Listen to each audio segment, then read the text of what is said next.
ਆਦਿ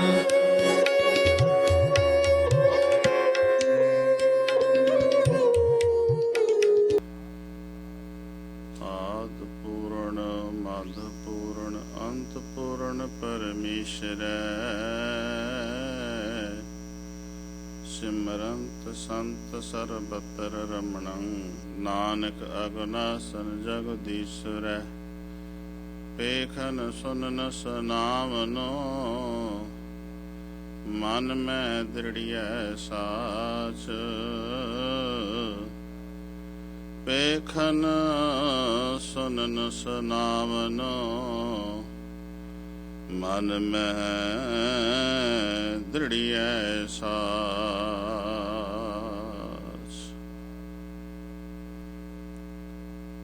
ਨੇ ਮਾਣਿਆਂ ਨੂੰ ਮਾਣ, ਨੇ ਤਾਣਿਆਂ ਨੂੰ ਤਾਣ,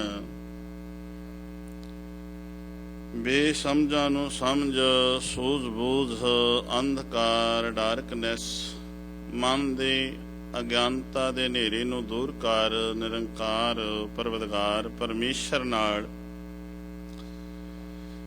ਮਿਲਾ ਦੇਣ ਵਾਲੇ ਦੀਨ ਦੁਨੀਆ ਦੇ ਮਾਲਕ ਸਾਂਝੇ ਰਾਹਬਰ ਸ਼ਬਦਾ ਅਵਤਾਰ ਸ਼ਬਦ ਗੁਰੂ ਜਾਗਤ ਜੋਤ ਸਾਹਿਬ ਸ੍ਰੀ ਗੁਰੂ ਗ੍ਰੰਥ ਸਾਹਿਬ ਮਹਾਰਾਜ ਜੀ ਦੇ ਪਾਵਨ ਹਜ਼ੂਰੀ ਅੰਦਰ ਜਿੱਥੇ ਅਸੀਂ ਤਨ ਕਰਕੇ ਆਏ ਹਾਂ, ਮਨ ਦਾ ਟਿਕਾ ਬਣਾਈਏ। ਸਾਧ ਸੰਗਤ, ਜੋ ਬਹੁਤ ਵੱਡਾ ਦੁਖਾਂਤ ਵਾਪਰਿਆ ਹੈ, ਜੋ ਅਸੀਂ ਗੁਰੂ ਕੀ ਸ਼ਰਨ ਵਿੱਚ ਤਨ ਕਰਕੇ ਬਹੁਤ ਘੱਟ ਗਿਣਤੀ ਵਿੱਚ ਆਏ ਹਾਂ, ਜਿੰਨੇ ਕੁ ਅਸੀਂ ਤਨ ਕਰਕੇ ਆਏ ਹਾਂ ਮਨ ਦਾ ਟਿਕਾ ਬਣਾਈਏ। ਜਿਹੜੇ ਚੈਨਲ ਪੰਜਾਬੀ ਫੇਸਬੁੱਕ YouTube ਰਾਹੀਂ ਘਰਾਂ ਵਿੱਚ ਬੈਠੇ ਇਸ ਸਾਰੇ ਪ੍ਰੋਗਰਾਮ ਨੂੰ ਸਰਵਣ ਕਰ ਰਹੇ ਹੋ, ਉਹ ਵੀ ਮਨ ਬਿਰਤੀਆਂ ਨੂੰ ਇਕਾਗਰ ਕਰਦਿਆਂ ਰਸਨਾ ਨੂੰ ਸਫਲਾ ਬਣਾਉਂਦਿਆਂ, ਜਿੱਥੇ ਤਨ ਕਰਕੇ ਨਹੀਂ ਆ ਸਕਦੇ ਗੁਰੂ ਕੀ ਸ਼ਰਨ ਵਿੱਚ, ਮਨ ਕਰਕੇ ਜ਼ਰੂਰ ਆਈਏ, ਲਵਾਈਏ ਹਾਜ਼ਰੀਆਂ, ਬਣਾਈਏ ਰਸਨਾ ਨੂੰ ਸਫਲਾ, ਕੋਈ ਵੀ ਰਸਨਾ ਵਾਂਝੀ ਨਾ ਰਹਿ ਜਾਵੇ। ਸਤਨਾਮ ਸ਼੍ਰੀ ਵਾਹਿਗੁਰੂ ਸਾਹਿਬ ਜੀ। ਸਤਨਾਮ ਸ਼੍ਰੀ ਵਾਹਿਗੁਰੂ ਸਾਹਿਬ ਜੀ। ਅੱਜ ਪਾਵਨ ਹੁਕਮ ਸਾਹਿਬ ਸ੍ਰੀ ਗੁਰੂ ਅਰਜਨ ਸਾਹਿਬ ਮਹਾਰਾਜ ਜੀ ਦੇ ਮੁਖ ਤੋਂ ਜੋ ਉਸਾਰਨ ਹੋਇਆ, ਅੱਜ ਦੇ ਹੁਕਮ ਵਿੱਚ ਸਤਿਗੁਰੂ ਜੀ ਸਾਨੂੰ ਸਮਝਾ ਕੇ ਰਹੇ ਨੇ। ਆਦ ਪੂਰਨ, ਮੱਧ ਪੂਰਨ, ਅੰਤ ਪੂਰਨ। ਵੇਖੋ, 3 ਵਾਰੀ ਪੂਰਨ ਸ਼ਬਦ ਆਇਆ। ਆਦ ਪੂਰਨ, ਮੱਧ ਪੂਰਨ, ਅੰਤ ਪੂਰਨ ਪਰਮੇਸ਼ਰ ਹੈ। 3 ਵਾਰੀ ਆਇਆ ਇੱਕ ਪੰਕਤੀ ਦੇ ਵਿੱਚ। ਆਦ ਤੋਂ ਭਾਵ ਅਰਥ ਕਰਨੇ ਨੇ ਅਸੀਂ ਆਰੰਭ ਤੋਂ, ਮੁੱਢ ਤੋਂ, ਜਦੋਂ ਕੋਈ ਵੀ ਨਹੀਂ ਸੀ ਸੰਸਾਰ ਦੇ ਵਿੱਚ, ਉਦੋਂ ਵੀ ਗੁਰੂ ਸਾਹਿਬ ਜੀ ਕਹਿੰਦੇ ਨੇ ਨਿਰੰਕਾਰ ਆਪ ਸੀ, ਤੇ ਹੁਣ ਵੀ ਹੈ ਤੇ ਆਉਣ ਵਾਲੇ ਸਮੇਂ ਵਿੱਚ ਵੀ ਹੋਵੇਗਾ। ਆਦ, ਮੁੱਢ, ਆਰੰਭ ਪਰਮਾਤਮਾ ਦੀ ਗੱਲ ਕੀਤੀ ਗਈ ਹੈ। ਮੱਧ ਪ੍ਰੈਜੈਂਟ ਸਮਾਂ ਜਿਹੜਾ ਹੁਣ ਚੱਲ ਰਿਹਾ ਹੈ, ਤੇ ਅੰਤ ਜਿਹੜਾ ਆਉਣ ਵਾਲਾ ਹੈ, ਜਿਹਨੂੰ ਅਸੀਂ ਫਿਊਚਰ ਕਹਿ ਦਿੰਦੇ ਹਾਂ। ਕਈ ਵਾਰੀ ਅਸੀਂ ਇਹਦੇ ਅਰਥ ਐਵੇਂ ਵੀ ਕਰਦੇ ਹਾਂ, ਲੋਕ ਪਰਲੋਕ, ਤੇ ਇਥੋਂ ਦੀ ਭਾਸ਼ਾ ਵਿੱਚ ਪਾਸਟ ਪ੍ਰੈਜੈਂਟ ਫਿਊਚਰ ਕਹਿੰਦੇ ਆ। ਪਾਸਟ ਵਿੱਚ ਵੀ ਪ੍ਰੈਜੈਂਟ ਅਤੇ ਫਿਊਚਰ ਵੀ ਉਹ ਪ੍ਰਮਾਤਮਾ ਆਪ ਹੀ ਹੈ। ਹੁਣ ਉਸ ਨੂੰ ਸਮਝਣ ਦੇ ਲਈ ਵੀ ਉਹ ਪ੍ਰਮਾਤਮਾ ਹੁਣ ਵੀ ਹੈ, ਆਉਣ ਵਾਲੇ ਸਮੇਂ ਵਿੱਚ ਵੀ ਹੋਵੇਗਾ, ਇਹ ਜੋ ਦ੍ਰਿਸ਼ਟਮਾਨ ਪਸਾਰਾ ਪਸਰਿਆ ਇਹ ਨਹੀਂ ਹੋਵੇਗਾ। ਉਹ ਪ੍ਰਮਾਤਮਾ ਹੈ ਜਿਸ ਨੂੰ ਅਸੀਂ ਬਾਣੀ ਦੇ ਵਿੱਚੋਂ ਅਸੀਂ ਸਮਝ ਸਕਦੇ ਹਾਂ। ਮੇਰੇ ਸਾਹਿਬ ਜੀ ਕਹਿੰਦੇ ਨੇ, ਅਰਬਦ ਨਰਬਦ ਧੁੰਦੂ ਕਾਰਾ, ਨਾ ਦਿਨ ਰੈਣ ਨਾ ਚੰਦ ਨਾ ਸੂਰਜ, ਸੁਨ ਸਮਾਦ ਲਗਾਏਂਦਾ। ਉਦੋਂ ਵੀ ਆਪ ਸੀ। ਅੱਜ ਇਹ ਧੁੰਦ ਦੀ ਨਹੀਂ ਹੈ। ਜਦੋਂ ਧੁੰਦ ਪੈਂਦੀ ਹੈ ਤੇ ਦਿਸਣੋਂ ਹਟ ਜਾਂਦਾ ਹੈ, ਜਿਹਨੂੰ ਓਸ ਕਹਿ ਦਿੰਦੇ ਆ, ਕਈ ਵਾਰੀ ਰਾਤ ਨੂੰ ਪੈਂਦੀ ਹੈ, ਕਈ ਵਾਰੀ ਦਿਨੇ ਵੀ ਧੁੰਦ ਪੈਣ ਲੱਗ ਪੈਂਦੀ। ਇਸ ਧੁੰਦ ਦੀ ਗੱਲ ਨਹੀਂ ਹੈ, ਉਸ ਅਗਿਆਨਤਾ ਦੇ ਧੁੰਦ ਦੀ ਅਸੀਂ ਗੱਲ ਕਰ ਰਹੇ ਹਾਂ। ਮੇਰੇ ਸਾਹਿਬ ਜੀ ਕਹਿੰਦੇ ਨੇ, ਅਰਬਦ ਨਰਬਦ ਧੁੰਦੂ ਕਾਰਾ, ਨਾ ਦਿਨ ਰੈਣ, ਨਾ ਦਿਨ ਸੀ, ਨਾ ਰਾਤ ਸੀ, ਨਾ ਚੰਦ ਸੀ, ਨਾ ਸੂਰਜ ਸੀ, ਕੁਛ ਵੀ ਨਹੀਂ ਸੀ। ਇਹ ਦ੍ਰਿਸ਼ਟਮਾਨ ਪਸਾਰਾ ਪਸਰਿਆ ਨਹੀਂ ਸੀ। ਉਦੋਂ ਵੀ ਪ੍ਰਮਾਤਮਾ ਆਪ ਸੀ, ਪਰ ਇਹ ਕਈ ਵਾਰ ਪਸਾਰਾ ਪਸਾਰਿਆ ਗਿਆ। ਇਸ ਨੂੰ ਫਿਰ ਪ੍ਰਮਾਤਮਾ ਨੇ ਸਮੇਟਿਆ ਵੀ ਕਈ ਵਾਰ ਪਸਰਿਓ ਪਾਸਾਰਾ। ਸੰਸਾਰ ਕਈ ਵਾਰੀ ਨਿਰੰਕਾਰ ਨੇ ਬਣਾਇਆ, ਕਈ ਵਾਰੀ ਪਸਾਰਾ ਪਸਾਰਿਆ ਗਿਆ। ਜਿਵੇਂ ਇੱਕ ਖਿਡਾਰੀ ਹੈ, ਖੇਡਦਾ ਹੈ, ਲੋਕ ਵੇਖਣ ਆਉਂਦੇ ਨੇ, ਖੇਡ ਖਤਮ ਹੋ ਜਾਵੇ ਤੇ ਲੋਕ ਆਪੋ ਆਪਣੀ ਘਰੋਂ ਘਰੀ ਚਲੇ ਜਾਂਦੇ ਨੇ। ਇੱਕ ਮਦਾਰੀ ਹੈ, ਉਹ ਖੇਡ ਰਚਾਉਂਦਾ ਹੈ, ਕੌਤਕ ਰਚਾਉਂਦਾ ਹੈ, ਲੋਕ ਮਜਮਾ ਲਾ ਕੇ ਵੇਖਣਾ ਸ਼ੁਰੂ ਕਰ ਦਿੰਦੇ ਨੇ। ਉਹ ਆਪਣੀ ਖੇਡ ਸਮੇਟੇ ਤੇ ਉੱਥੇ ਸਮੇਟਣੀ ਜੇ ਸ਼ੁਰੂ ਕਰਦਾ ਹੈ, ਉਹ ਕੱਲਾ ਉੱਥੇ ਰਹਿ ਜਾਂਦਾ, ਆਪਣੀ ਸਾਜੋ ਸਮਾਨ ਇਕੱਠਾ ਕਰ ਰਿਹਾ ਹੁੰਦਾ, ਲੋਕ ਵੇਖਣ ਵਾਲੇ ਤੁਰ ਜਾਂਦੇ ਨੇ। ਹੁਣ ਇਹ ਪ੍ਰਮਾਤਮਾ ਨੇ ਵੀ ਖੇਡ ਰਚਾਈ ਹੈ। ਇਸ ਦੀ ਖੇਡ ਨੂੰ ਸਮਝਣਾ ਜਿਹੜਾ ਬੜਾ ਔਖਾ ਹੈ, ਪਰ ਜਿਹੜਾ ਸਮਝ ਜਾਂਦਾ ਹੈ, ਜਿਵੇਂ ਸਾਰੇ ਸ਼ਬਦ ਦਾ ਜਿਹੜਾ ਨਿਚੋੜ ਹੈ ਨਾ, ਰਹਾਉ ਦੀ ਪੰਕਤੀ ਵਿੱਚ ਹੁੰਦਾ ਸਾਧ ਸੰਗਤ, ਇਸ ਸਾਰੇ ਸ਼ਬਦ ਦਾ ਨਿਚੋੜ ਹੈ ਪੌੜੀ ਦੇ ਵਿੱਚ। ਪੌੜੀ ਦੀਆਂ ਲਾਸਟ ਦੀਆਂ ਜਿਹੜੀਆਂ ਤੁਕਾਂ ਨੇ, ਇਹ ਕਹਿੰਦੀਆਂ ਨੇ, ਜਿਸ ਆਪ ਬੁਝਾਏ ਸੋ ਬੁਝਸੀ ਨਿਰਮਲ ਜਨ ਸੋਈ। ਜਿਸ ਮਨੁੱਖ ਨੂੰ ਪ੍ਰਮਾਤਮਾ, ਉਹ ਵਾਹਿਗੁਰੂ, ਗੁਰੂ ਪ੍ਰਮਾਤਮਾ ਜਿਹੜਾ ਹੈ ਪਰਵਤਗਾਰ ਪਰਮੇਸ਼ਰ, ਗੁਰੂ ਨਾਲ ਮਿਲਾ ਦੇਵੇ। ਜਦੋਂ ਗੁਰੂ ਨਾਲ ਮਿਲਾਪ ਹੁੰਦਾ ਹੈ ਨਾ, ਬੁਝਾਏ ਦਾ ਅਰਥ ਕਰਾਂਗੇ ਸਮਝਾ ਦੇਣਾ। ਜੋ ਅਸੀਂ ਰੋਜ਼ ਹੀ ਜਪਜੀ ਸਾਹਿਬ ਵਿੱਚ ਅਸੀਂ ਪੜ੍ਹਦੇ ਹਾਂ ਨਾ, ਗੁਰਾ ਇੱਕ ਦੇ ਬੁਝਾਈ। ਬੁਝਾਈ ਤੋਂ ਭਾਵ ਹੈ ਸਮਝਾ ਦੇ। ਜਿਨ੍ਹਾਂ ਨੂੰ ਰੱਬ ਨੇ, ਪ੍ਰਮਾਤਮਾ ਨੇ ਸਮਝਾ ਦਿੱਤਾ, ਸੋਝੀ ਕਰਾ ਦਿੱਤੀ ਹੈ। ਸੋਝੀ ਤਾਂ ਹੀ ਹੁੰਦੀ ਹੈ ਜਦੋਂ ਗੁਰੂ ਦੇ ਨਾਲ ਮਿਲਾਪ ਹੁੰਦਾ। ਗੁਰਾ ਇੱਕ ਦੇ ਬੁਝਾਈ, ਫਿਰ ਕਿਆ ਸਭਨਾ ਜੀਆਂ ਕਾ ਇੱਕ ਦਾ, ਸਾਰੀ ਸ੍ਰਿਸ਼ਟੀ ਦਾ ਇੱਕ ਹੀ ਮਾਲਕ ਹੈ। ਪਰ ਇਹ ਗੱਲ ਸਮਝ ਪਾਈ ਪਵੇਗੀ ਜਦੋਂ ਅਸੀਂ ਗੁਰੂ ਦੀ ਰਮਜ ਨੂੰ ਸਮਝਾਂਗੇ, ਗੁਰੂ ਦੀ ਸ਼ਰਨ ਵਿੱਚ ਆਵਾਂਗੇ। ਜਿਸ ਆਪ ਬੁਝਾਏ, ਜਿਸ ਮਨੁੱਖ ਨੂੰ ਪਰਮਾਤਮਾ ਆਪ ਸੋਝੀ ਕਰਾ ਦਿੰਦਾ, ਚਾਨਣਾ ਕਰਾ ਦਿੰਦਾ, ਅੰਧਕਾਰ ਮਨ ਦੇ ਹਨੇਰੇ ਨੂੰ ਮਿਟਾ ਕੇ ਨਿਰੰਕਾਰ ਦਾ ਮਾਰਗ ਦਰਸਾਉਂਦਾ ਹੈ। ਨਿਰੰਕਾਰ ਵੱਲ ਜਦੋਂ ਧਿਆਨ ਮਿਲਦਾ ਹੈ, ਫਿਰ ਗੁਰੂ ਸਾਹਿਬ ਜੀ ਕਹਿੰਦੇ ਨੇ, ਉਹਦਾ ਅੰਦਰ ਤੇ ਬਾਹਰ ਇੱਕ ਹੋ ਜਾਂਦਾ, ਉਹ ਨਿਰਮਲ ਹੋ ਜਾਂਦਾ, ਚਾਨਣਾ ਹੋ ਜਾਂਦਾ, ਪ੍ਰਕਾਸ਼ ਹੋ ਜਾਂਦਾ। ਉਹਨੂੰ ਸਾਰਾ ਕੁਝ ਪਤਾ ਲੱਗ ਜਾਂਦਾ ਹੈ ਕਿ ਸੱਚ ਕੀ ਹੈ ਤੇ ਕੱਚ ਕੀ ਹੈ। ਜਦੋਂ ਸੱਚ ਦਾ ਤੇ ਕੱਚ ਦਾ ਪਤਾ ਲੱਗਦਾ ਹੈ, ਤੇ ਫਿਰ ਉਹ ਆਪਣੇ ਤਨ ਨਾਲ, ਸਰੀਰ ਨਾਲ, ਇਸ ਮਿੱਟੀ ਦੇ ਨਾਲ ਪਿਆਰ ਨਹੀਂ ਕਰਦਾ, ਫਿਰ ਦਾਤੇ ਨਾਲ ਪਿਆਰ ਕਰਦਾ। ਗੁਰੂ ਕੇ ਕੀਰਤਨੀਆਂ ਪਾਸੋਂ ਪਹਿਲਾ ਸ਼ਬਦ ਆਪ ਨੇ ਇਹ ਸਰਵਣ ਕੀਤਾ, ਆਦ ਪੂਰਨ ਮਦ ਪੂਰਨ ਅੰਤ ਪੂਰਨ ਪਰਮੇਸ਼ਰ ਸਿਮਰਨ ਸਤ ਸਰਬਤਰ ਰਮਣ ਨਾਨਕ ਅਰਨਾਸਨ ਜਗਦੀਸ਼ ਹੈ। ਬੇਕਸ ਸੁਨਨ ਸੁਨਾਮ ਮਨ ਮੈਂ ਦਿਲੇ ਸਾਥ, ਉਹ ਇਸ ਰਤਨ ਹੈ ਨਾਨਕ ਧਰ ਰੰਗ ਰਾਜ ਪੌੜੀ। ਹਰ ਇੱਕ ਨੇ ਰੰਜਨ ਗਾਈ ਹੈ, ਸਭ ਅੰਤਰ ਸੋਈ, ਕਰਨ ਕਾਰ ਸਭਨਾ ਪ੍ਰਭ ਜੋ ਕਰੇ ਸੋ ਹੋਈ। ਫਿਰ ਮੈਂ ਬਾਪ ਹਾਜ਼ਰ, ਜਿਸ ਬਿਨ ਨਹੀਂ ਕੋਈ ਖੰਡ, ਬ੍ਰਹਮੰਡ ਪਾਤਾਲ ਦੀਪ ਰਵਿਆ ਸਭ ਹੋਈ। ਜਿਸ ਆਪ ਬੁਝਾਏ ਸੋ ਬੁਝੀ। ਪਰ ਇਹ ਗੱਲ ਸਮਝ ਉਸ ਦੇ ਖਾਨੇ ਵਿੱਚ ਪਵੇਗੀ, ਉਸ ਨੂੰ ਸਮਝ ਆਵੇਗੀ ਜਿਸ ਨੂੰ ਗੁਰੂ ਆਪ ਬੁਝਾ ਦੇਵੇ। ਬੁਝਾ ਤੋਂ ਭਾਵ ਸਮਝਾ ਦੇਵੇ, ਸੋਝੀ ਕਰਾ ਦੇਵੇ, ਚਾਨਣਾ ਕਰਾ ਦੇਵੇ। ਜਿਸ ਮਨੁੱਖ ਨੂੰ ਸੋਈ ਇਸ ਗੱਲ ਨੂੰ ਸਮਝ ਸਕਦਾ ਹੈ, ਤੇ ਸਮਝਣ ਦੇ ਲਈ ਸਾਨੂੰ ਕਿਹਦੇ ਕੋਲ ਆਉਣਾ ਪੈਣਾ? ਗੁਰੂ ਦੇ ਕੋਲ ਆਉਣਾ। ਤੇ ਗੁਰੂ ਕੀ ਹੈ? ਕੋਈ ਸਰੀਰ ਨਹੀਂ, ਤਸਵੀਰ ਨਹੀਂ, ਗੁਰੂ ਸ਼ਬਦ ਹੈ, ਗਿਆਨ ਗੁਰੂ। ਅੱਜ ਅਸੀਂ ਤਸਵੀਰਾਂ ਤੇ ਸਰੀਰਾਂ ਵਿੱਚੋਂ ਗੁਰੂ ਲੱਭਦੇ ਫਿਰਦੇ ਹਾਂ। ਤਸਵੀਰ ਸਾਹਮਣੇ ਪਈ ਹੈ, ਕੁਝ ਬੋਲ ਕੇ ਸਾਨੂੰ ਗਿਆਨ ਨਹੀਂ ਦੇ ਸਕਦੇ।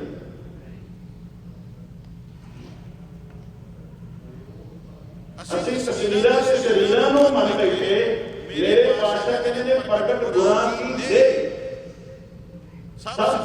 ਇੱਕੋ ਹੁਕਮ ਹੈ, ਸਾਰਿਆਂ ਨੂੰ ਇਹ ਮੇਰਾ ਹੁਕਮ ਹੈ ਕਿ ਜੇ ਖੋਜ ਕਰਨੀ ਹੈ, ਜੋ ਪਰਮਾਤਮਾ ਦੀ ਪ੍ਰਾਪਤ ਕਰਨੀ ਹੈ ਤੇ ਗੁਰੂ ਸ਼ਬਦ ਦੀ ਖੋਜ ਕਰ। ਗੁਰੂ ਸ਼ਬਦ ਦੀ ਖੋਜ ਕਰਿਆ ਹੀ ਨਿਰੰਕਾਰ ਦਾ ਤੈਨੂੰ ਮਾਰਗ। ਅਸੀਂ ਸਾਡੇ ਕੋਲ ਮੈਪ ਹੋਵੇ, ਸਾਡੇ ਕੋਲ ਕਿਤਾਬ ਹੋਵੇ ਜਿਸ ਤੇ ਸਾਰਾ ਰਾਹ ਹੋਵੇ ਲਿਖਿਆ ਹੋਇਆ, ਮਾਰਗ ਲਿਖਿਆ ਹੋਵੇ, ਤੇ ਅਸੀਂ ਉਸ ਕਿਤਾਬ ਨੂੰ ਖੋਲੀਏ ਨਾ, ਤੇ ਨਾ ਉਹਨੂੰ ਖੋਲੀਏ, ਨਾ ਉਹਨੂੰ ਸਮਝਣਾ ਹੀ ਆਵੇ। ਹਾਂ ਕਿਤਾਬ ਤੇ ਖੋਲ ਲਈ ਹੈ, ਠੀਕ ਹੈ, ਪਰ ਪੜ੍ਹਨਾ ਨਹੀਂ ਆਉਂਦਾ ਮੈਨੂੰ। ਜੇ ਉਹਨੂੰ ਮੈਨੂੰ ਪੜ੍ਹਨਾ ਹੀ ਆਉਂਦਾ ਤੇ ਉਹਦਾ ਗ੍ਰਾਮ ਉਹਨੂੰ ਸਮਝਣਾ ਨਹੀਂ ਆਉਂਦਾ। ਹੁਣ ਜਿੰਨਾ ਚਿਰ ਪੜ੍ਹ ਕੇ ਉਹਨੂੰ ਸਮਝਣਾ ਨਹੀਂ ਆਉਂਦਾ, ਇਹ ਜਿਹੜੇ ਦਿਸ਼ਾ ਸੰਕੇਤ ਜਿਹੜੇ ਨੇ ਇਹ ਕਿਸ ਤਰ੍ਹਾਂ ਦਿੱਤੇ ਹੋਏ ਨੇ, ਕਿਵੇਂ ਮੁੜਨਾ, ਕਿਵੇਂ ਯੂ ਟਰਨ ਲੈਣਾ, ਕਿੱਧਰ ਨੂੰ ਜਾਣਾ ਹੈ। ਜਦੋਂ ਇੱਥੇ ਲਾਇਸੈਂਸ ਬਣਾਇਆ ਜਾਂਦਾ ਹੈ, ਪਹਿਲਾਂ ਸਾਡਾ ਉਹ ਸਾਨੂੰ ਦੱਸੇ ਜਾਂਦੇ ਨੇ ਨਾ ਵੀ ਇਹ ਜਿਹੜੇ ਸੰਕੇਤ ਲੱਗੇ ਨੇ ਕਿ 10 ਇੱਥੇ ਯੈਸ ਨੋ ਕਰਨਾ, ਕਿੰਨੇ ਸੰਕੇਤ 4 ਜਾਂ 5 ਲਾਏ ਹੁੰਦੇ ਨੇ। ਇੱਕ ਤੇ ਯੈਸ ਕਰਨਾ ਹੁੰਦਾ ਜਿਹੜਾ ਸਹੀ ਹੋਵੇ, ਤੇ ਜਿਹੜਾ ਗਲਤ ਹੋਵੇ ਜੇ ਉੱਤੇ ਹੋ ਜਾਵੇ ਤੇ ਲਾਇਸੈਂਸ ਨਹੀਂ ਬਣਾਉਂਦੇ। ਫਿਰ ਰੋਡ ਟੈਕਸ ਹੁੰਦਾ, ਰੋਡ ਟੈਸਟ ਹੁੰਦਾ, ਰੋਡ ਟੈਸਟ ਕਰਾ ਕੇ ਫਿਰ ਜਿਹੜਾ ਵੇਖਦਾ ਉਹਦੀ ਪੇਮੈਂਟ ਕਿਸ ਤਰ੍ਹਾਂ ਦੀ ਹੈ, ਅਗਾਂਹ ਨੂੰ ਵੇਖਦਾ, ਖੱਬੇ ਵੇਖਦਾ, ਸੱਜੇ ਵੇਖਦਾ ਹੈ ਬਈ ਹਾਂ ਇਹ ਰੋਡ ਤੇ ਚੱਲਣ ਦੇ ਯੋਗ ਹੈ, ਫਿਰ ਉਹਦਾ ਲਾਇਸੈਂਸ ਮਿਲਦਾ ਹੁੰਦਾ। ਪਰ ਜੇ ਸਮਝੀ ਨਾ ਹੋਵੇ ਗੱਲ ਨਹੀਂ ਬਣਨੀ। ਕਹਿਣ ਤੋਂ ਭਾਵ ਮੇਰਾ ਇਹ ਹੈ, ਜੇ ਕਿਤਾਬ ਹੋਵੇ ਸਾਡੇ ਕੋਲ, ਮੈਪ ਹੋਵੇ, ਪਰ ਜੇ ਉਹਨੂੰ ਪੜ੍ਹਨਾ ਨਹੀਂ ਆਉਂਦਾ, ਜੇ ਪੜ੍ਹਨਾ ਆਉਂਦਾ ਵੀ ਅੱਖਰ ਜੋੜ ਜੋੜ ਕੇ ਸਮਝਣਾ ਨਹੀਂ ਆਉਂਦਾ ਤਾਂ ਗੱਲ ਨਹੀਂ ਬਣਨੀ। ਗੱਲ ਹੁਣ ਇਹ ਹੈ ਕਿ ਸਾਨੂੰ ਗੁਰੂ ਦੀ ਬਾਣੀ ਪਹਿਲਾਂ ਤੇ ਗੁਰਮੁਖੀ ਪੜ੍ਹਾਉਣੀ ਚਾਹੀਦੀ, ਫਿਰ ਪੜ੍ਹਨਾ, ਤੇ ਪੜ੍ਹ ਕੇ ਫਿਰ ਉਹਨੂੰ ਸਮਝਣਾ ਵੀ ਗੁਰੂ ਸਾਹਿਬ ਜੀ ਸਾਨੂੰ ਕੀ ਕਹਿ ਰਹੇ ਨੇ। ਤੇ ਜਦੋਂ ਸਾਡੇ ਅੰਦਰ ਸਮਝ ਆ ਜਾਏਗੀ ਨਾ ਗੁਰੂ ਦੁਆਰਾ, ਫਿਰ ਸਾਡੇ ਉਹ ਨੇਤਰ ਜਿਹੜੇ ਨੇ, ਦਸਮ ਦੁਆਰ ਜਿਹੜੀ ਸਾਡੀ ਸੁਰਤ ਹੈ ਨਾ, ਉਹ ਕੰਮ ਕਰਨ ਲੱਗ ਜਾਏਗੀ। ਅਸੀਂ ਮਾਰਗ ਤੇ ਪਹੁੰਚ ਜਾਵਾਂਗੇ, ਮੰਜ਼ਿਲ ਨੂੰ ਅਪਣਾ ਲਵਾਂਗੇ। ਮੇਰੇ ਪਾਤਸ਼ਾਹ ਜੀ ਸਾਨੂੰ ਅੱਜ ਕਹਿ ਰਹੇ ਨੇ, ਜਿਸ ਆਪ ਬੁਝਾਏ ਸੋਚ ਸੀ, ਜਿਸ ਮਨੁੱਖ ਨੂੰ ਪਰਮਾਤਮਾ ਆਪ ਸੋਝੀ ਕਰਾ ਦਿੰਦਾ ਹੈ। ਸੋਝੀ ਕਰਾਉਣ ਦੇ ਲਈ ਗੁਰੂ ਨਾਲ ਮਿਲਾਪ ਹੁੰਦਾ ਹੈ। ਗੁਰੂ ਕੀ ਸਾਡੇ ਅੰਦਰ ਦਾ ਮਨ ਦਾ ਹਨੇਰਾ ਦੂਰ ਕਰਦੇ ਨੇ, ਤੇ ਮਨ ਦਾ ਹਨੇਰਾ ਦੂਰ ਕਰਨੇ ਕਹਿੰਦੇ ਨੇ ਹਰ ਇੱਕ। ਪਹਿਲੀ ਗੱਲ ਸਾਨੂੰ ਕਿਹਾ ਪਰਮਾਤਮਾ ਇੱਕ ਹੈ, ਉਹਦੇ ਨਾਮ ਅਨੇਕ ਨੇ, ਉਹ ਸਾਰਿਆਂ ਦੇ ਵਿੱਚ ਰਲਿਆ ਹੋਇਆ। ਰੋਜ਼ ਪੜ੍ਹਦੇ ਚੱਕਰ ਕਹਿਨ ਅਰ ਬਰਨ ਜਾਤ ਅਰ ਪਾਤ ਨਹੰਗੇ, ਰੂਪ ਰੰਗ ਅਰ ਏਕ ਭੇਦ ਕੋ ਕਹਿ ਨਾ ਸਕਤੇ, ਅਚਲ ਮੂਲ ਅਨੁਭਵ ਪ੍ਰਕਾਸ਼ ਅਮਿਤ ਓਜ ਹੀਲੇ। ਅਸੀਂ ਕਈ ਵਾਰੀ ਇੱਥੇ ਪਾਠ ਅਮਦੋਜ ਪੜ੍ਹਦੇ ਨਹੀਂ ਆ, ਧਿਆਨ ਦੇ ਰਾਜੇ ਜਿਹੜਾ ਪਾਠ ਕਰਨ ਵਾਲੇ ਨੇ ਨਾ ਪਾਠ, ਉਹ ਧਿਆਨ ਦੇਣ ਅਮਦੋਜ ਨਹੀਂ, ਅਮਿਤ ਓਜ। ਜਿਸ ਦੀ ਓਜ ਤੋਂ ਤਾਕਤ ਨੂੰ ਭਾਗਿਆ ਨਹੀਂ ਜਾ ਸਕਦਾ, ਤਾਕਤ ਨੂੰ ਬਿਆਨ ਨਹੀਂ ਕੀਤਾ ਜਾ ਸਕਦਾ ਕਿ ਉਹਦੀ ਤਾਕਤ ਬੇਅੰਤ ਹੈ। ਉਹ ਸਾਰੀਆਂ ਥਾਵਾਂ ਤੇ ਰਲਿਆ ਹੋਇਆ ਹੈ। ਫਿਰ ਮੈਂ ਆਪ ਉਹ ਆਪ ਦਾ ਅੱਜ ਦੇ ਬੋਲੇ ਵਿੱਚ ਹੈ, ਅੱਖ ਦੇ ਭਗਣ ਜਿਤਨੇ ਸਮੇਂ ਦੇ ਵਿੱਚ ਉਹ ਪੈਦਾ ਕਰ ਦਿੰਦਾ ਹੈ ਆਪ ਨੇ, ਪਰ ਉਹ ਪਰਮਾਤਮਾ ਨੂੰ ਨਹੀਂ ਥਾਪਿਆ ਜਾ ਸਕਦਾ। ਅਸੀਂ ਰੋਜ਼ ਪੜ੍ਹਦੇ ਹਾਂ ਥਾਪਿਆ ਨਾ ਜਾਏ, ਕੀਤਾ ਨਾ ਹੋਏ, ਆਪੇ ਆਪ ਨਿਰੰਜਨ ਸੋਏ। ਥਾਪਿਆ ਨਾ ਜਾਏ, ਪਰਮਾਤਮਾ ਸਥਾਪਿਤ ਨਹੀਂ ਕੀਤਾ ਜਾ ਸਕਦਾ। ਅਸੀਂ ਮੰਦਰ ਦੇ ਵਿੱਚ ਦੇਵੀ ਪੱਥਰ ਦੀ ਮੂਰਤ ਬਣਾ ਕੇ ਘੜ ਕੇ ਅਸੀਂ ਸਥਾਪਿਤ ਕਰ ਦਿੱਤੀ, ਤੇ ਲੋਕ ਉਸ ਨੂੰ ਮੱਥਾ ਟੇਕਦੇ। ਭਗਵਾਨ ਸਥਾਪਿਤ ਕਰ ਦਿੱਤਾ, ਰੱਬ ਨੂੰ ਸਥਾਪਿਤ ਨਹੀਂ ਕੀਤਾ ਜਾ ਸਕਦਾ। ਜੋ ਕਿ ਬਾਣੀ ਕਹਿ ਰਹੀ ਹੈ, ਥਾਪਿਆ ਨਾ ਜਾਏ, ਕੀਤਾ ਨਾ ਹੋਏ, ਆਪੇ ਆਪ ਨਿਰੰਜਨ ਸੋਏ। ਫਿਰ ਮੈਂ ਉਹ ਪਰਮਾਤਮਾ ਮਨੁੱਖਤਾ ਨੂੰ ਜੀਵਨ ਨੂੰ ਖਾਸਦਾ ਹੈ, ਉਹ ਸਾਰੀ ਸਿਰਜਣਾ ਸਾਰੀ ਖੇਡ ਬਣਾਉਂਦਾ ਹੈ। ਫਿਰ ਮੈਂ ਕੋਈ ਬਹੁਤਾ ਸਮਾਂ ਵੀ ਨਹੀਂ ਲਾਉਂਦਾ। ਜਦ ਫਿਰ ਮੈਂ ਆਪ ਦਾ ਤੇ ਸਿੱਧੇ ਨਹੀਂ ਕੋਈ ਖੰਡ ਬ੍ਰਹਮੰਡ, ਖੰਡ ਭਾਵ ਧਰਤੀ ਦਾ ਹਿੱਸਾ, ਟੁਕੜੇ ਬ੍ਰਹਮੰਡ ਦੇ ਅਕਸ਼ਰਾਂ ਵਿੱਚ ਸਾਰੀ ਲੰਬਾਈ, ਸਾਰਾ ਜਗਤ, ਜਿੰਨੇ ਵੀ ਪੂਰਾ ਆਲ ਵਰਲਡ ਜਿਸ ਨੂੰ ਕਹਿ ਦਿੰਦੇ ਆ, ਖੰਡ ਧਰਤੀ ਦੇ ਟੁਕੜੇ, ਬ੍ਰਹਿਮੰਡ ਸਾਰਾ ਸੰਸਾਰ, ਖੰਡ ਬ੍ਰਹਿਮੰਡ ਪਾਤਾਲ। ਜਪਜੀ ਸਾਹਿਬ ਨੂੰ ਪੜੋ, ਰੋਜ਼ ਪੜ੍ਹਦੇ ਨੇ ਗੁਰੂ ਨਾਨਕ ਦੀ ਬਾਣੀ। ਪਾਤਾਲਾਂ ਪਾਤਾਲ, ਲੱਖ ਆਗਾਸਾਂ ਆਗਾਸ, ਓੜਕ ਓੜਕ ਭਾਲ ਕਰੇ, ਵੇਦ ਕਹਿ ਨਿਵਾਸ ਸੰਤ ਪਾਠਾਰ। ਇਹ ਸਾਰੇ ਅਸੀਂ ਬਾਣੀ ਰੋਜ਼ ਪੜ੍ਹਦੇ ਹਾਂ। ਪਾਤਾਲ ਜਿਸ ਉੱਤੇ ਅਸੀਂ ਤੁਰੇ ਫਿਰਦੇ ਆ, ਇਸ ਧਰਤੀ ਦੇ ਅੰਦਰ ਪਰੇ ਕਿੰਨੇ ਜੀਵ ਜੰਤੂ ਨੇ, ਆਕਾਸ਼ ਵਿੱਚ ਵੀ ਨੇ, ਤੇ ਇਹਨਾਂ ਪਤਾਲਾਂ ਦੀ, ਇਹਨਾਂ ਆਕਾਸ਼ਾਂ ਦੀ ਕੋਈ ਗਿਣਤੀ ਨਹੀਂ ਹੈ। ਇਸਲਾਮ ਨੇ ਕਿਹਾ 7 ਆਕਾਸ਼ ਤੇ 7 ਪਤਾਲ, ਪਰ ਬਾਬੇ ਨਾਨਕ ਨੇ ਗੱਲ ਕਹਿ ਦਿੱਤੀ ਪਤਾਲਾਂ ਦਾ ਕੋਈ ਪਤਾ ਹੀ ਨਹੀਂ ਹੈ।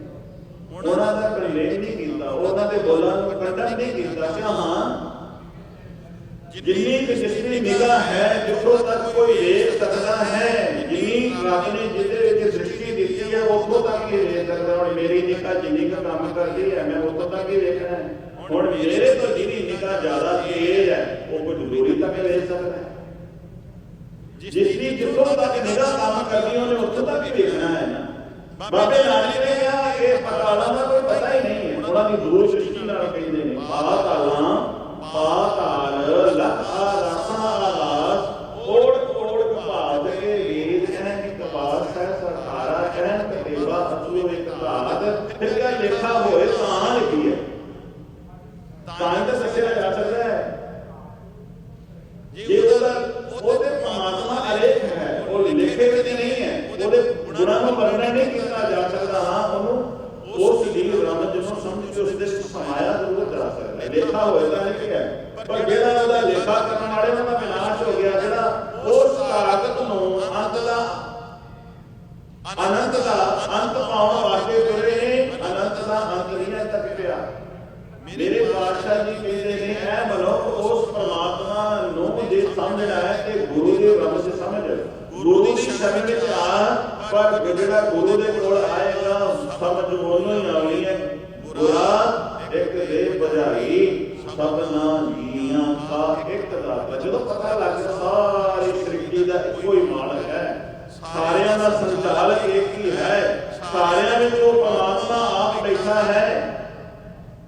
ਹਰ ਇੱਕ ਫਿਰ ਅੱਗੇ ਨਿਰੰਜਨ, ਅਸੀਂ ਨਿਰੰਜਨ ਪੜ੍ਹਦੇ ਨੇ, ਹਰ ਇੱਕ ਨਿਰੰਜਨ ਕਰਾਈ ਹੈ। ਇੱਥੇ ਨੰਨੇ ਨੂੰ ਸਿਹਾਰੀ ਹੈ, ਉਹ ਤੋਂ ਭਾਵ ਹੈ ਨਿਰ ਪਲਸ ਅੰਜਨ, ਜਿਹੜਾ ਮਾਇਆ ਦੀ ਕਾਲਖ ਤੋਂ ਉੱਪਰ ਹੈ। ਨਿਰੰਜਨ ਅੰਜਨ ਕਹਿੰਦੇ ਕਾਲਖ ਨੂੰ, ਉਹ ਪਰਮਾਤਮਾ ਇੱਕੋ ਹੀ ਹੈ ਜਿਹੜਾ ਮਾਇਆ ਦੀ ਕਾਲਖ ਤੋਂ ਪਰੇ ਹੈ, ਮਾਇਆ ਦੇ ਪ੍ਰਭਾਵ ਤੋਂ ਪਰੇ ਹੈ। ਇੱਕ ਨਿਰੰਜਨ ਗਾਈ ਹੈ, ਗਾਈਏ ਦਾ ਅਰਥ ਕਰੀਏ, ਉਹਦਾ ਸਿਫਤ ਕਰੀਏ, ਉਸ ਮਾਲਕ ਨੂੰ ਧਿਆਈਏ। ਸਭ ਅੰਦਰ ਸੋਈ ਜਿਹੜਾ ਸਾਰਿਆਂ ਦੇ ਅੰਦਰ ਬਣਿਆ ਹੋਇਆ ਹੈ, ਜਿਹੜਾ ਖਾਲਕ ਖਲਕ ਮੈਂ ਖਾਲਕ ਖਲਕ ਵਸੈ ਰੱਬ ਮਾਈ। ਪਰਮਾਤਮਾ ਖਲਕਤ ਵਿੱਚ, ਖਲਕਤ ਪਰਮਾਤਮਾ ਵਿੱਚ ਵਸਦੀ ਹੈ। ਮੇਰੇ ਸਾਹਿਬ ਜੀ ਕਹਿੰਦੇ ਉਸ ਨੂੰ ਲਾ, ਉਸ ਨੂੰ ਧਿਆ, ਉਸ ਪਰਮਾਤਮਾ ਨੂੰ ਚਿੱਤ ਦੇ ਵਿੱਚ ਚੇਤੇ ਕਰ, ਜਿਹੜਾ ਸਾਰੀ ਸ੍ਰਿਸ਼ਟੀ ਨੂੰ ਬਣਾਉਣ ਵਾਲਾ ਹੈ ਤੇ ਪਲ ਦੇ ਵਿੱਚ ਬਣਾਉਣ ਵਾਲਾ ਹੈ। ਉਸ ਤੋਂ ਬਿਨਾਂ ਹੋਰ ਸੰਸਾਰ ਦੇ ਵਿੱਚ ਕੋਈ ਨਹੀਂ ਹੈ। ਰਵਿਆ ਸਭ ਲੋਈ, ਲੋਈ ਤੋਂ ਭਾਵ ਸੰਸਾਰ, ਰਵਿਆ ਤੋਂ ਭਾਵ ਸਰਬ ਵਿਆਪਕ ਹੈ। ਉਹ ਇਸ ਤਰ੍ਹਾਂ ਪਰਮਾਤਮਾ ਸਾਰਿਆਂ ਦੇ ਵਿੱਚ ਵਿਆਪਕ ਹੈ। ਵਿਚੇ ਧਰਤੀ, ਵਿਚੇ ਪਾਣੀ, ਵਿੱਚ ਆਕਾਸ਼ ਅਗਣਿਤ ਹੈ। ਜਿਵੇਂ ਧਰਤੀ ਦੇ ਵਿੱਚ ਪਾਣੀ ਹੈ, ਪਾਣੀ ਵਿੱਚ ਧਰਤੀ ਹੈ, ਲੱਕੜ ਵਿੱਚ ਅੱਗ ਹੈ, ਦੁੱਧ ਦੇ ਵਿੱਚ ਘਿਓ ਹੈ। ਧੰਨ ਗੁਰੂ ਅਰਜਨ ਸਾਹਿਬ ਮਹਾਰਾਜ ਜੀ ਸਾਨੂੰ ਦੱਸਦੇ ਨੇ ਇਹ ਮਨੁੱਖ ਸਾਰਿਆਂ ਦੇ ਵਿੱਚ ਨਿਰੰਕਾਰ ਪਰਮਾਤਮਾ ਇਸ ਤਰ੍ਹਾਂ ਸਮਾਇਆ ਹੋਇਆ ਹੈ। ਤੇ ਅੱਜ ਇਹ ਕਹੀਏ ਵੀ ਉਹਨੂੰ ਵੇਖਣਾ ਕਿਵੇਂ ਹੈ, ਦੁੱਧ ਵਿੱਚੋਂ ਘਿਓ ਵੇਖਣਾ ਹੋਵੇ ਤੇ ਮੁਸ਼ੱਕਤ ਕਰਨੀ ਪੈਂਦੀ। ਦੁੱਧ ਦੇ ਵਿੱਚੋਂ ਮੱਖਣ ਦੀ ਪ੍ਰਾਪਤੀ ਕਰਨੀ ਹੈ ਤੇ ਉਹਨੂੰ ਤਾਰ ਕੇ ਫਿਰ ਜਾਲ ਲਾਉਣਾ ਪੈਂਦਾ ਹੈ। ਤੇ ਜੇ ਜਾਲ ਲਾ ਲਈਏ ਫਿਰ ਦਹੀਂ ਬਣ ਜਾਂਦੀ ਹੈ, ਫਿਰ ਰਿੜਕਦੀ ਹੈ ਤੇ ਰਿੜਕਣ ਦੇ ਨਾਲ ਮੱਖਣ ਦੀ ਪ੍ਰਾਪਤੀ ਹੁੰਦੀ ਹੈ, ਫਿਰ ਘਿਓ ਨਿਕਲ ਆਉਂਦਾ ਹੈ। ਕਈ ਉਸ ਤੋਂ ਵੈਰਾਈਟੀਆਂ ਤਿਆਰ ਹੋ ਜਾਂਦੀਆਂ ਨੇ। ਹੈ ਉਹ ਦੁੱਧ ਦੇ ਵਿੱਚ ਮੱਖਣ, ਪਰ ਦਿਸਦਾ ਨਹੀਂ ਹੈ। ਉਹ ਮਨੁੱਖ ਪਰਮਾਤਮਾ ਜਿਹੜਾ ਸਾਰੀ ਮਨੁੱਖਤਾ ਦੇ ਅੰਦਰ ਹੈ, ਪਰ ਤਾਕਤ ਨੂੰ ਦਿਸਦਾ ਨਹੀਂ। ਦੁੱਧ ਦੇ ਵਿੱਚ ਘਿਓ ਹੈ, ਪਰ ਜਿੰਨਾ ਚਿਰ ਦਾਗ ਲਾਇਆ ਨਹੀਂ ਜਾਂਦਾ ਉਹਨਾਂ ਚਿਰ ਉਹਦੇ ਵਿੱਚੋਂ ਲੱਭਦਾ ਨਹੀਂ। ਦਾਗ ਲਾਵਾਂਗੇ ਦੁੱਧ ਦੇ ਵਿੱਚੋਂ ਘਿਓ ਲੱਭ ਜਾਏਗਾ। ਕਹਿਣ ਤੋਂ ਭਾਵ ਇਹ ਮਨੁੱਖ ਜਿੱਦਣ ਤੇਰੇ ਅੰਦਰ ਗੁਰੂ ਸ਼ਬਦ ਦਾ ਰਾਗ ਲੱਗ ਗਿਆ, ਜਿੱਦਣ ਤੇਰੇ ਅੰਦਰ ਗੁਰੂ ਦਾ ਚਾਨਣਾ ਹੋ ਗਿਆ ਨਾ, ਫਿਰ ਉਹ ਪਰਮਾਤਮਾ ਤੈਨੂੰ ਦਿਸਣ ਲੱਗ ਪਏਗਾ। ਤੈਨੂੰ ਹਰ ਥਾਂ ਤੇ ਮੌਜੂਦ ਦਿਸੇਗਾ। ਖੰਡ ਬ੍ਰਹਿਮੰਡ ਪਾਤਾਲ ਦੀਪ, ਇਹ ਨਿੱਕੇ ਨਿੱਕੇ ਟਾਪੂ ਨੇ, ਖੰਡ ਟੁਕੜੇ, ਬ੍ਰਹਿਮੰਡ ਸਾਰੀ ਸ੍ਰਿਸ਼ਟੀ, ਉਹ ਸਾਰੀਆਂ ਮਾਵਾਂ ਤੇ ਰਲਿਆ ਹੋਇਆ, ਸਾਰੀ ਮਨੁੱਖਤਾ ਦੇ ਵਿੱਚ ਸਮਾਇਆ ਹੋਇਆ। ਪਰ ਜਿਸ ਆਪ ਬੁਝਾਏ, ਜਿਸ ਮਨੁੱਖ ਨੂੰ ਗੁਰੂ ਦੇ ਨਾਲ ਮਿਲਾ ਕੇ ਸਮਝਾ ਦਿੰਦਾ, ਸੋਝੀ ਕਰਾ ਦਿੰਦਾ, ਬੋਧ ਕਰਾ ਦਿੰਦਾ, ਚਾਨਣਾ ਕਰਾ ਦਿੰਦਾ, ਉਹ ਬੁੱਝ ਲੈਂਦਾ। ਤੇ ਜਦੋਂ ਉਹ ਬੁੱਝ ਲਵੇ, ਸਮਝ ਲਵੇ ਵੀ ਸਾਰੀ ਮਨੁੱਖਤਾ ਦੇ ਵਿੱਚ ਇੱਕ ਹੈ, ਫਿਰ ਉਹਦੇ ਅੰਦਰੋਂ ਨਫ਼ਰਤ ਮਿਟ ਜਾਂਦੀ ਹੈ। ਗੱਲ ਕੀ ਹੈ? ਹੁਣ 84 ਦਾ ਆਪਾਂ ਇੱਕ ਲੋਹਾਰੇ ਦੀ ਗੱਲ ਚੱਲ ਰਹੀ ਹੈ, ਜੰਗਲਾਂ ਦੀ ਗੱਲ ਚੱਲ ਰਹੀ ਹੈ। ਫਿਰ ਇੱਥੇ ਆ ਕੇ ਕਈ ਵਾਰੀ ਆਹ ਜਿਹੜੀ ਨਿਊ ਜਨਰੇਸ਼ਨ ਹੈ, ਕਿਵੇਂ ਕਹਿੰਦੇ ਨੇ ਵੀ ਜੇ ਇਸ ਤਰ੍ਹਾਂ ਸੀ ਤੇ ਫਿਰ ਜੰਗ ਕਰਨ ਦਾ ਸਮਾਂ ਗੁਰੂ ਸਾਹਿਬ ਜੀ ਨੇ ਜੰਗਾਂ ਕਿਉਂ ਕੀਤੀਆਂ? ਹੁਣ ਬਾਣੀ ਦੇ ਵਿੱਚੋਂ ਵੀ ਮੈਂ ਤੁਹਾਨੂੰ ਕਲੀਅਰ ਕਰਾਂਗਾ। ਹਾਰਨਾ ਤਨ ਹੈ, ਤਨ ਬਿਨ ਹਰ ਹੈ, ਸਰਬ ਨਿਰੰਤਰ ਸੋਈ। ਪਰਮਾਤਮਾ ਖਲਕਤ ਦੇ ਵਿੱਚ ਹੈ, ਖਲਕਤ ਪਰਮਾਤਮਾ ਦੇ ਵਿੱਚ ਹੈ। ਪਰ ਜਦੋਂ ਨਰ ਹੈ ਹਰ ਹੈ, ਹਰ ਹੈ ਨਰ ਹੈ, ਪਰਮਾਤਮਾ ਦੇ ਵਿੱਚ ਮਨੁੱਖ ਹੈ ਤੇ ਮਨੁੱਖ ਦੇ ਵਿੱਚ ਪਰਮਾਤਮਾ ਹੈ। ਪਰ ਗੱਲ ਕੀ ਹੈ? ਜਿਹੜਾ ਜ਼ੁਲਮ ਕਰਦਾ ਹੈ, ਹੰਕਾਰ ਦੇ ਨਾਲ ਜੰਗ ਹੈ, ਜ਼ਾਲਮ ਦੇ ਨਾਲ ਜੰਗ ਹੈ।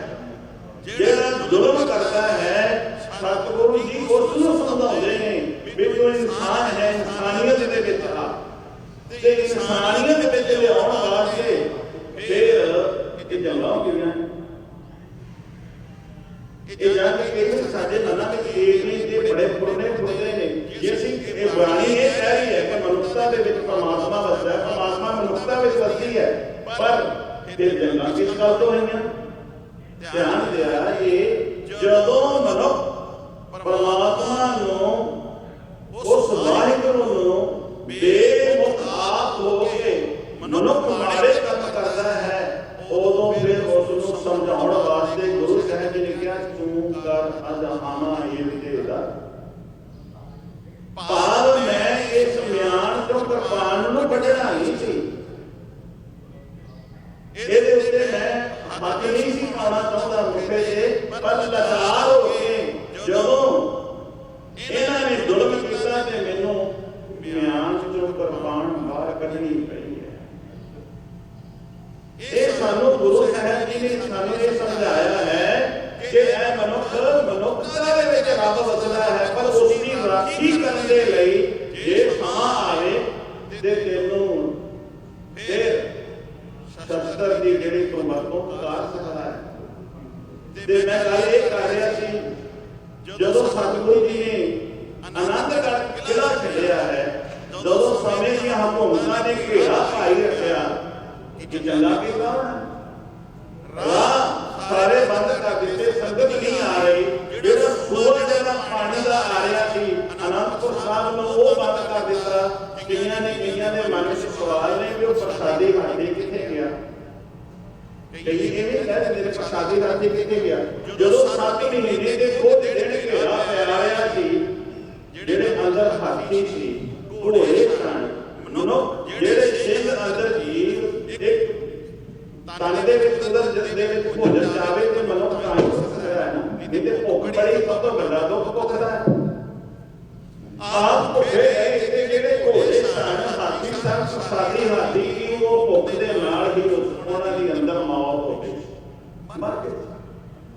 ਜਦੋਂ ਆਨੰਦਗੜ੍ਹ ਦਾ ਕਿਲ੍ਹਾ ਜਿਹੜੇ ਪਾਤਸ਼ਾਹ ਛੱਡਦੇ ਨੇ ਤੇ ਵਜ਼ੀਰਾਂ ਦੇ ਰੂਪ ਦੇ ਵਿੱਚ ਜਦੋਂ ਜੈ ਪੀੜੀ ਦੇ ਆਉਂਦੇ ਨੇ, ਭਾਈ ਉਦੈ ਸਿੰਘ ਨੂੰ ਜੀਵ ਦੁਨੀਆ ਦੇ ਮਾਲਕ ਧੰਨ ਗੁਰੂ ਗੋਬਿੰਦ ਸਿੰਘ ਸਾਹਿਬ ਮਹਾਰਾਜ ਨੇ ਕਿਹਾ ਤੁਸੀਂ 50 ਸਿੱਖ ਲੈ ਕੇ ਇੱਥੇ ਜੈ ਪੀੜੀ ਦੇ ਤਾਇਨਾਤ ਹੋ ਜਾਓ, ਜੁਰਮਾਨਾ ਆਵੇਗਾ, ਉਸ ਨੂੰ ਤੁਸੀਂ ਰੋਕਣਾ। ਰੋਕਣ ਵਾਸਤੇ ਕਿਹਾ, ਜਦੋਂ ਆਏਗਾ ਤਾਂ ਉਹਨਾਂ ਨੂੰ ਤੁਸੀਂ ਰੋਕਣਾ ਹੈ। ਤੇ ਜਦੋਂ ਭਾਈ ਉਦੈ ਸਿੰਘ ਇੱਥੇ ਜੰਗ ਕਰਦੇ ਨੇ। ਇਤਿਹਾਸ ਕਹਿ ਰਿਹਾ ਹੈ ਕਿ 5 ਘੰਟੇ ਜੰਗ ਹੁੰਦਾ ਰਿਹਾ। 5 ਘੰਟੇ, 5 ਘੰਟਿਆਂ ਦੇ ਵਿੱਚ ਜਿਹੜੇ ਕੁਝ ਸਿੰਘ ਸਨ 50 ਉਹ ਸ਼ਹੀਦ ਹੋ ਗਏ। ਭਾਈ ਉਦੈ ਸਿੰਘ ਸ਼ਹੀਦ ਹੋ ਗਏ। ਭੀਮ ਚੰਦ ਦਾ ਪੁੱਤਰ ਅਜਮੇਰ ਚੰਦ ਹਮਲਾ ਕਰਕੇ ਜਦੋਂ ਆਉਂਦਾ ਹੈ ਇੱਥੇ ਸ਼ਾਹੀ ਟਿੱਬੀ ਤੇ, ਇਹ 51 ਸਿੰਘ ਸ਼ਹੀਦ ਹੁੰਦੇ ਨੇ। ਇੱਥੇ ਹੁਣ ਗੁਰਦੁਆਰਾ ਸਾਹਿਬ ਸਥਾਪਿਤ ਹੈ। ਇੱਥੇ ਕਾਫੀ ਇੱਥੋਂ ਦਾ ਜਿਹੜਾ ਇਤਿਹਾਸ ਗੰਭੀਰ ਹੈ, ਡੂੰਘਾਈ ਵਾਲਾ ਹੈ। ਇੱਥੇ ਬਹੁਤ ਹੀ ਸ਼ਸਤਰ ਜਦੋਂ ਇੱਥੋਂ ਸਾਰੀ ਹੋਈ ਹੈ ਲੱਭੇ।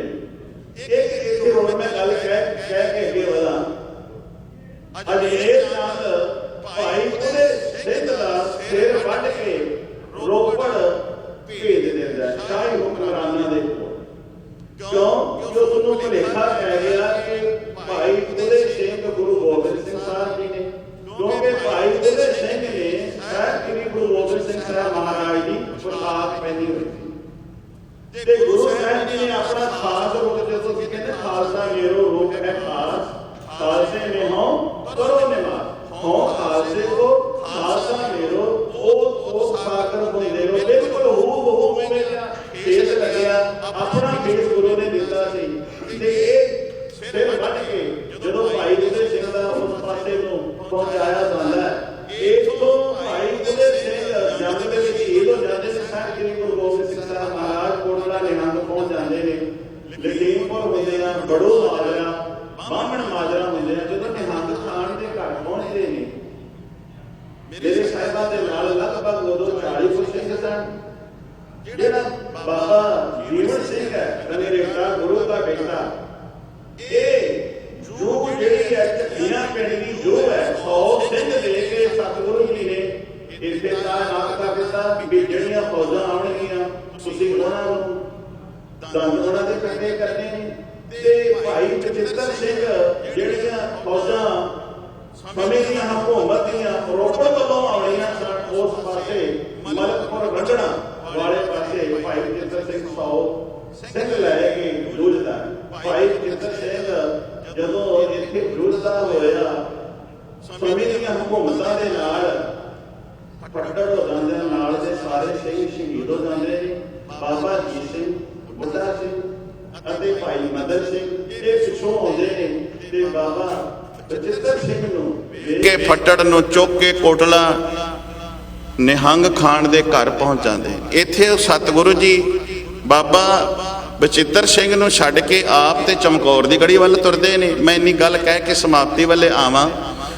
ਤੇ ਜਿਹੜਾ ਬਚਿੱਤਰ ਸਿੰਘ ਹੈ ਧੰਨ ਗੁਰੂ ਗੋਬਿੰਦ ਸਿੰਘ ਸਾਹਿਬ ਮਹਾਰਾਜ ਦਾ ਸਿਦਕੀ ਸਿੱਖ, ਬਹੁਤ ਫੱਟੜ ਹੋਇਆ ਪਿਆ ਹੈ ਤੇ ਇੱਕ ਕਮਰੇ ਦੇ ਵਿੱਚ, ਇੱਕ ਕੋਠੜੀ ਵਿੱਚ ਹੈ।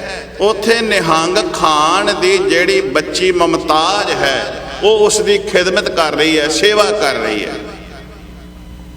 ਜਾਫਰ ਅਲੀ ਖਾਨ ਜਿਹੜਾ ਹੈ ਉਸ ਸਮੇਂ ਦਾ ਹਕੂਮਤ ਦਾ ਜਿਹੜਾ ਚੌਧਰੀ ਹੈ, ਉਹ ਆ ਕੇ ਨਿਹੰਗ ਖਾਨ ਦੇ ਘਰ ਨੂੰ ਘੇਰਾ ਪਾ ਲੈਂਦਾ ਹੈ। ਘੇਰਾ ਪਾ ਕੇ ਜਦੋਂ ਤਲਾਸ਼ੀ ਕਰਨ ਵਾਸਤੇ ਅਗਾਂਹ ਵੱਧਦਾ ਹੈ ਤੇ ਪੁੱਛਦਾ ਹੈ ਨਿਹੰਗ ਖਾਨ ਨੂੰ ਵੀ ਤੇਰੇ ਘਰ ਗੁਰੂ ਕੇ ਸਿੰਘ ਆਏ ਨੇ? ਉਹਨੇ ਕਿਹਾ ਨਹੀਂ,